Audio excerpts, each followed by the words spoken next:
দেখতে লোভনীয় এবং খেতে দুর্দান্ত স্বাদের এই ডেজার্টটি আমার মতো অনেকেরই খুবই পছন্দ।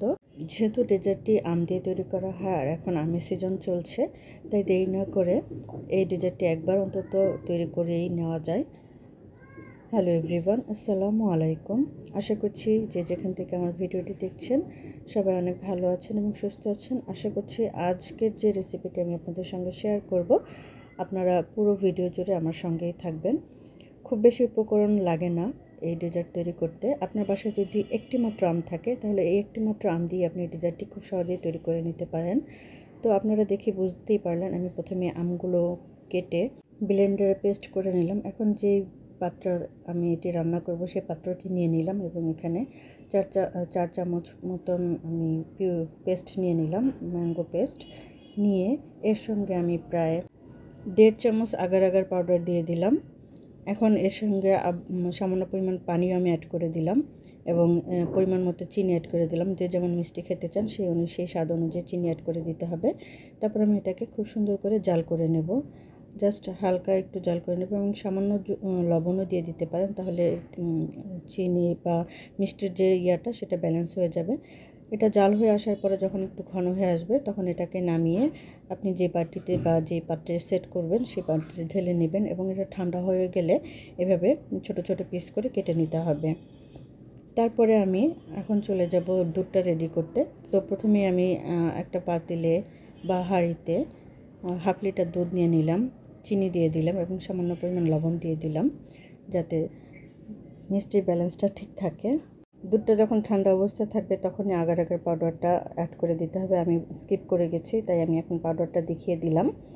যখন দুধটা ঠান্ডা থাকবে এবং যে পরিমাণ দুধ নেওয়া হবে প্রতি গ্লাসের জন্য 1 চা চামচ করে আগার আগার পাউডার দিয়ে দিতে হবে। আমি এখানে যেহেতু 2 গ্লাস দুধ নিয়েছিলাম, তাই আমি এখানে দুই চা চামচ আগার আগার পাউডার দিয়ে নিয়েছি। সে সঙ্গে চিনি এবং সামান্য লবণও দিয়ে দিয়েছিলাম স্বাদ অনুযায়ী। এখন এটাকে একটু জাল করে নিতে হবে। আগার আগার পাউডার দেওয়ার কারণে দুধটাকে অনবরত নাড়তে হবে, তা নাহলে এটা জমাট বেঁধে যাবে। এটা যখন একটু ভারী হয়ে আসবে নাড়তে নাড়তে, ঠিক সেই পর্যায়ে এটাকে নামিয়ে নিতে হবে এবং যে পাত্রে আপনি এটা সেট করবেন সেই পাত্রে এটাকে সাথে সাথে ঢেলে নিতে হবে। ঢেলে নেওয়ার পরে 2 থেকে 3 মিনিট এটাকে একটু ঠান্ডা করে নিয়ে তারপর পিস করে রাখা পিউরিগুলো আমি এখানে দিয়ে দিলাম, ম্যাঙ্গো পিউরিগুলো। তারপর এটাকে আমি একটু ঠান্ডা করতে দেবো।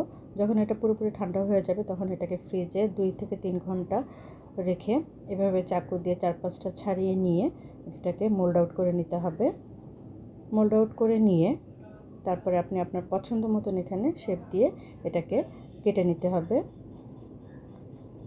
আমি তো এভাবে লম্বা লম্বা করে শেপ দিয়ে নিয়েছি। আপনারা এর থেকে ছোট শেপও দিতে পারেন বা এর থেকে অন্য ধরনের অন্য যে কোনো শেপ দিয়ে কেটে নিতে পারেন। এটা দেখতে যেমন লোভনীয়, এটা খেতেও ততটাই সুস্বাদু হয়ে থাকে।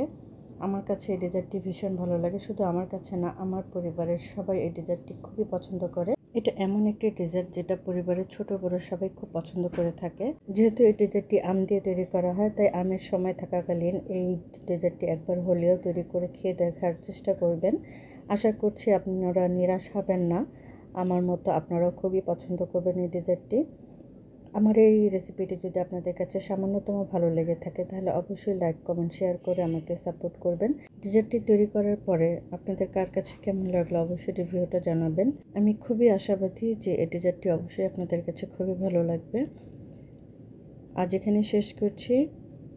সবাই ভালো থাকবেন এবং সুস্থ থাকবেন এবং আমার রেসিপিটি যদি ভালো লাগে অবশ্যই শেয়ার করে দিবেন।